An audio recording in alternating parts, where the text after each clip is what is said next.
Дорожный просвет составляет 235 мм, обеспечивая достаточное пространство для прохождения неровностей и препятствий на дороге.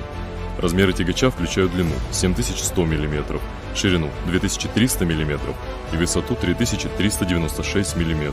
Actros 2648 оснащен дисковыми тормозами, обеспечивающими надежное и эффективное торможение. Седло модели Jost Alpha 50 обеспечивает надежную связь с полуприцепом. В целом, Mercedes-Benz Actros 2648 6х4 – это надежный и мощный седельный тягач, который сочетает в себе высокую производительность, комфорт и безопасность на дороге.